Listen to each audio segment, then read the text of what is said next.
Okay, in this video we'll go on to problems 15 and 16 and some others.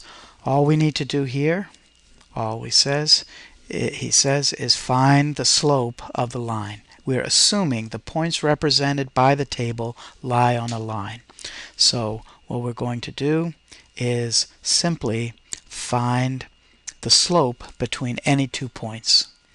You recall that if points lie on a line, the slope between every pair of points will be the same, so we don't necessarily have to look for patterns. We can in this case. We're going up by 2, by 2, by 2. The y values are going down by 3, down by 3, down by 3, down by 3, which means that our slope very simply is -3 over 2. Remember that it's the change in y, which happens to be on the bottom, over the change in x, which happens to be on the top. So you have to reverse those two when the tables are displayed horizontally. All right, so in this case here, our x values are the same, so they're not changing. The x values are always the same. The y values are, doesn't matter what they are, because it simply doesn't matter, because our x values are not changing. And what that means is when you either have a horizontal line or a vertical line, what I would suggest you do in this case is go ahead and plot some points. So x is 2, y is -6, and so that might be this point. X is 2, y is 3. And you'll start to see that this is not a horizontal line. X is 2, y is -7. So that would be another point there. X is 2, y is 1. And you can see that we have the line, this vertical line, passing through those points. And the slope of a vertical line is undefined. Okay, and that'll do it for these two examples. So you need to be able to distinguish between a vertical line and a horizontal line when your data are presented in tables. Okay, in the next two problems we want to graph the linear equation. So we've learned a number of ways of graphing linear equations based on how the equation is presented to us. So this first equation, number 17, happens to be in standard form. Standard form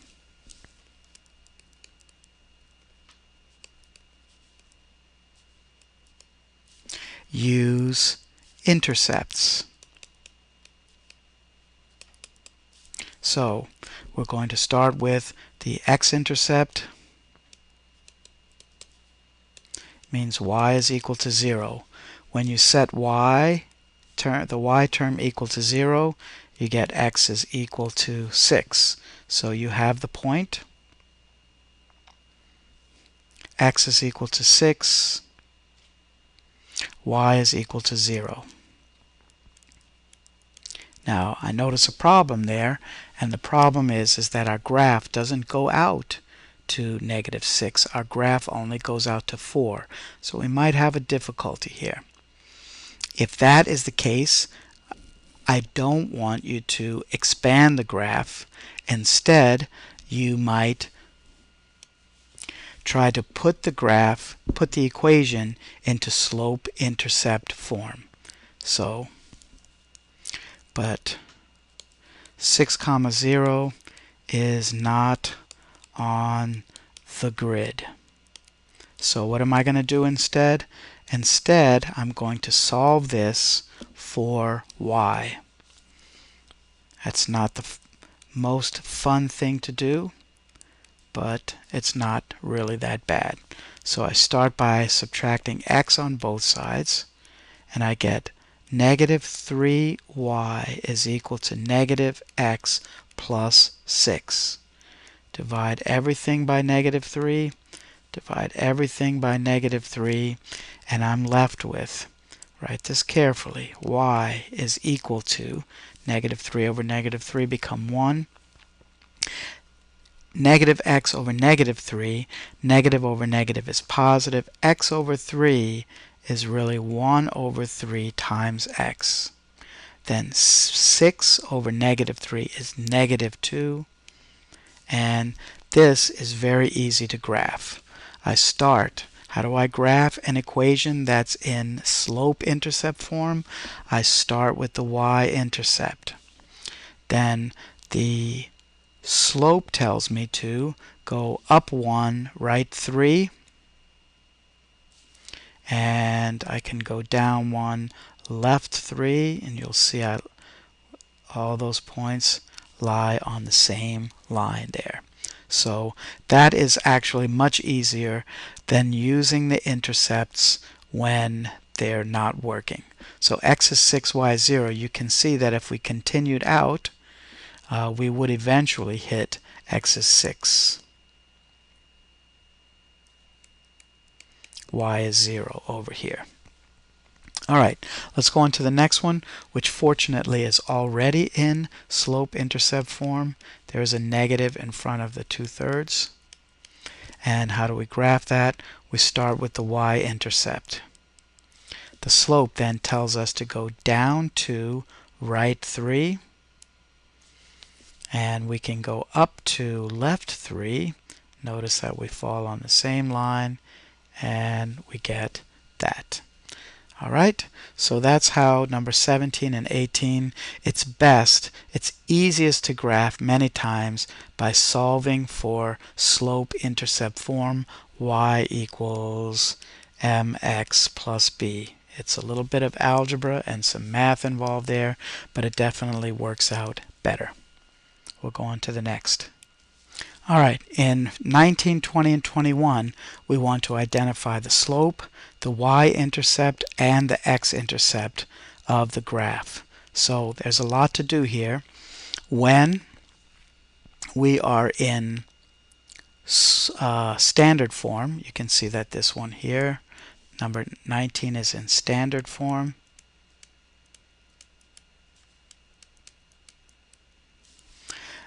Then we can find the y-intercepts, the intercepts. So let's find the y-intercept first. That's when x is equal to 0. We set the x term equal to 0. We get 3y equals 15. Divide by 3. Y is equal to 5. And so we have the y-intercept 0, 5. Next, x-intercept. Y is equal to 0. When we set y is equal to 0, we get 5x equals 15. Divide by 5. We get x is equal to 3. And so we have the point 3, 0. So there's the y-intercept. There's the x-intercept. To find the slope, actually, all we need is 2 points. Why not use the intercepts? M is equal to y2 minus y1 over x2 minus x1, and label them if we'd like. x1, doesn't matter which is which, x2, y2. So let's plug in and see what we get. y2 is 0. y1 is 5. x2 is 3. x1 is 0. Simplified down, we get negative 5 over 3. So the slope is there. Right? So if we wanted to highlight our y-intercept, our x-intercept, our slope. Alright, for the next, number 20, so this was number 19, I'll write that in red. Number 19 will work in green, and we'll use space over here.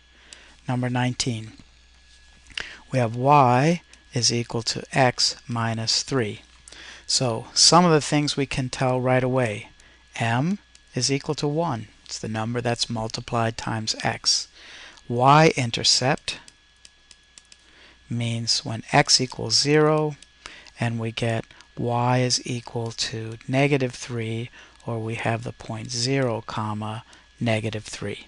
We can see the y-intercept. It's right in slope-intercept form.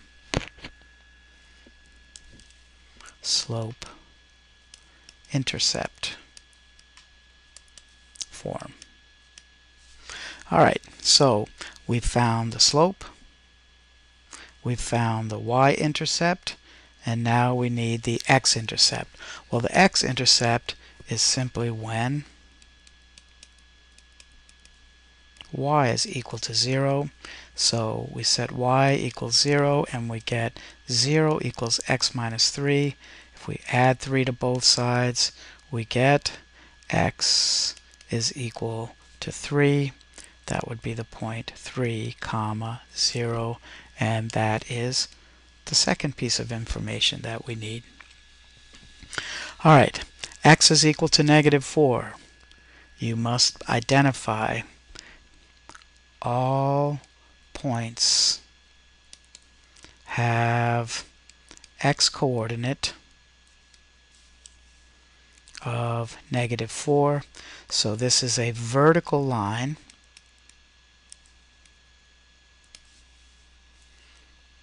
Our x-intercept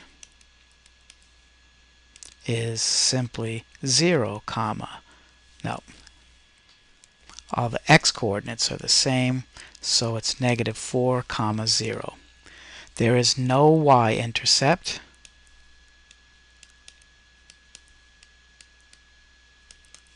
And slope is undefined. Alright, so that does it for those 3 examples and for the second page of the review packet. We'll stop this video at this point.